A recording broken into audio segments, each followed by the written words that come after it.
Hello family, ఈరోజు నా స్టైల్లో నేను చేపల పులుసు పెట్టుకుందామని చెప్పేసి పెట్టుకుంటున్నాను. ఎలా చేసుకుంటాను మీరు కూడా చూడండి. స్టవ్ అయితే వెలిగించేసుకొని బాండి పెట్టుకొని 2 స్పూన్స్ ఆయిల్ వేసుకున్నాను. కట్ చేసి పెట్టుకున్న ఉల్లిపాయలు కూడా దీంట్లో వేస్తున్నాను.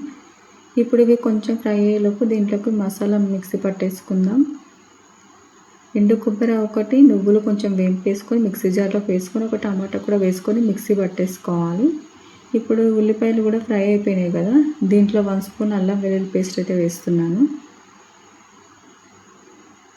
ఇది కొంచెం ఫ్రై అయిపోతుంది కదా, కొంచెం కొత్తిమీర, కొంచెం కరివేపాకు, కొంచెం పుదీనా కూడా వేస్తాను దీంట్లో. లాస్ట్లో అయినా సరే వేసుకోవచ్చు, ఇలా ఉల్లిపాయలు ఫ్రై అవుతున్నప్పుడు కూడా వేసుకోవచ్చు.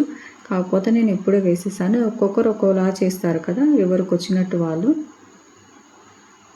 అంటే మనది ఏది రాదు, పక్కన వాళ్ళని చూసుకొని, ఎదురింటి వాళ్ళని చూసుకొని, అక్క చెల్లెలను అమ్మ దగ్గర నేర్చుకుంటాం కదా. ఏదైనా మనకి సొంతంగా అన్నట్టుగా ఏం రాదు, ఒకరిని చూసి నేర్చుకోవాలి. మిక్సీ పట్టేసుకున్న పేస్ట్ని కూడా వేసాను. కొంచెం గరం మసాలా, కొంచెం ధనియా పౌడర్, 2 స్పూన్స్ కారం. పులుపు వేస్తాం కాబట్టి కొంచెం కారం ఎక్కువే ఉండాలని చెప్పేసి 2 స్పూన్స్ వేసాను. కొంచెం కల్లుప్పు, పసుపు కూడా వేసాను. ఇప్పుడు ఒకసారి కలిపేసుకుందాం బాగా. మసాలా కొంచెం పచ్చి వాసన పోయేంత వరకు ఒకసారి కలిపేసుకుందాం.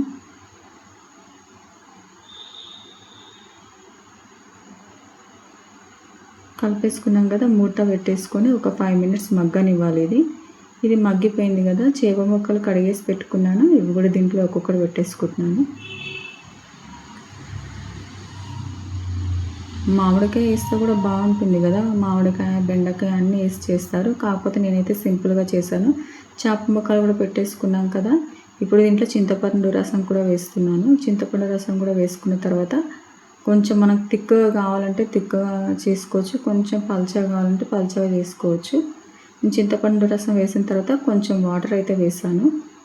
వాటర్ వేసుకున్న తర్వాత మూత అయితే పెట్టుకొని కొంచెం మరిగించేసుకుంటున్నాను. ఇది చూడండి, చేపల పులుసు అయితే రెడీ అయిపోయింది. నేనైతే ఇలా చేశాను. మీరు ఎలా చేస్తారో తప్పకుండా నాకు కామెంట్ చేయండి, నేను కూడా ట్రై చేస్తాను. ఈ వీడియో నచ్చినట్టయితే like and share, comment, subscribe చేయండి. లాస్ట్లో పుదీనా, కొత్తిమీర కూడా మళ్ళీ ఒకసారి వేసేసుకుంటున్నాను. బాయ్.